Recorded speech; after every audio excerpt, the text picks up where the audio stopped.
वर्णिवेशरमणीय दर्शनं मन्दहासरुचिराननाम्बुजं पूजितं सुरनरोत्तमैर्मुदा धर्मनन्दनमहं विचिन्तये। असतो मा षट्गमय तमसो मा ज्योतिर्गमय मृत्युर्मा अमृतं गमय। ओम शान्तिः शान्तिः शान्तिः।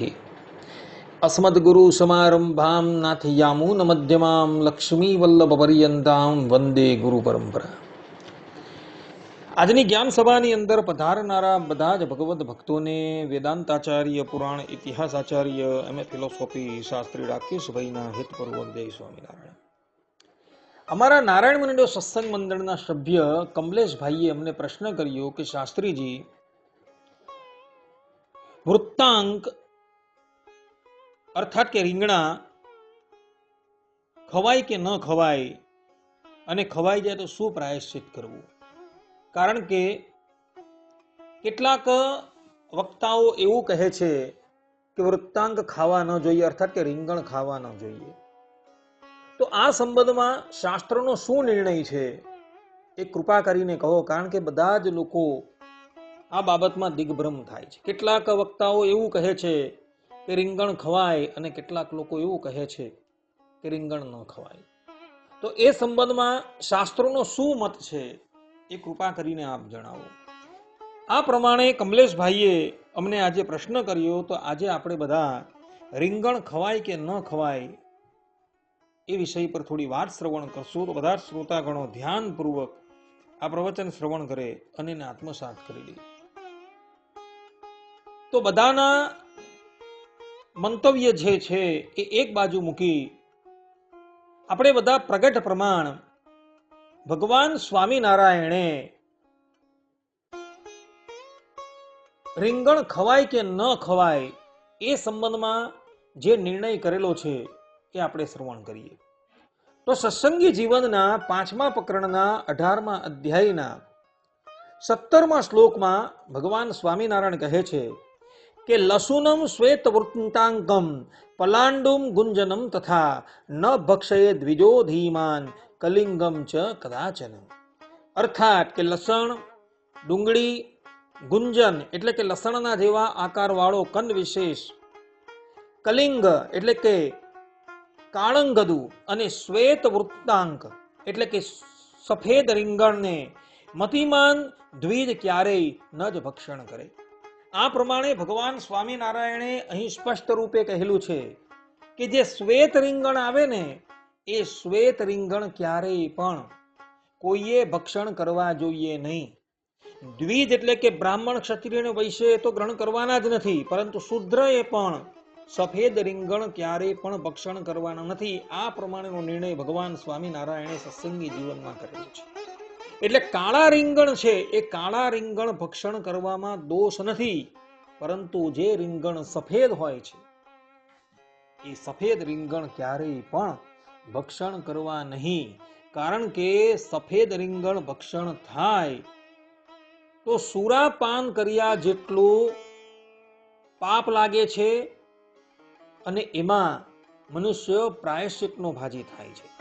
જેમ સત્સંગી જીવનના 5મા પ્રકરણના 44મા અધ્યાયના 35 અને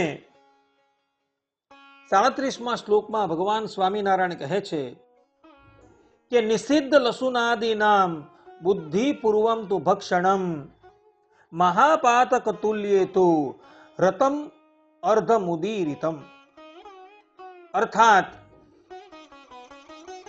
કે નિષિદ્ધ લસણ, ડુંગળી આદિકનું બુદ્ધિપૂર્વક ભક્ષણ કરવું એમાં સુરાપાન સમાન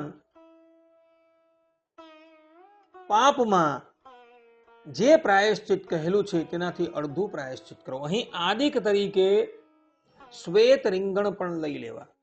એટલે લસણ છે,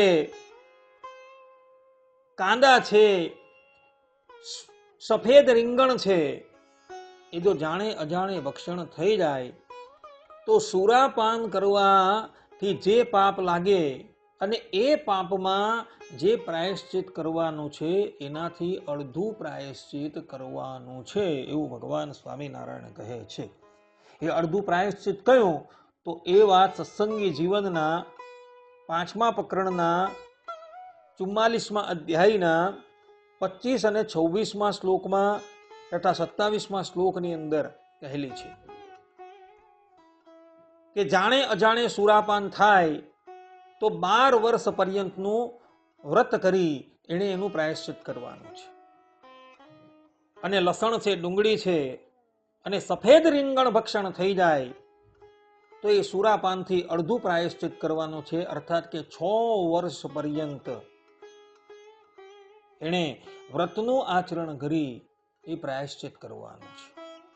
માટે ભગવાન સ્વામિનારાયણે કહેલા અનુસાર સફેદ રીંગણ ક્યારેય પણ ભક્ષણ નથી કરવાના.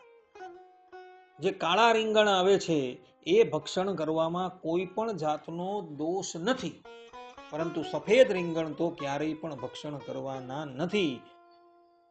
માટે બધા જ લોકો સફેદ રીંગણ ક્યારેય પણ ભક્ષણ કરતા નહીં. આ પ્રમાણેનો નિર્ણય પ્રગટ પ્રમાણ ભગવાન સ્વામિનારાયણે કરેલો જોવા મળે છે. એટલે કમલેશભાઈએ અમને જે પ્રશ્ન કરેલો હતો એ પ્રશ્ન પ્રમાણે કાળા રીંગણ ભક્ષણ કરવામાં કોઈ દોષ નથી, પરંતુ સફેદ રીંગણ ક્યારેય પણ ભક્ષણ ન કરવા એ સિદ્ધાંત વાત છે. બધા જ લોકો આ વાત જે છે એ આત્મસાત કરી રાખે. આટલું કહીને હું મારા આ પ્રવચનને અહીં વિરામ આપું છું. સર્વે સંતુ નિરામયઃ, સર્વે સુખીનો ભવંતુ, સર્વે ભદ્રાણિ પશ્યન્તુ, મા કશ્ચિત દુઃખ ભાગ ભવેત અસ્તુ. જય સ્વામિનારાયણ.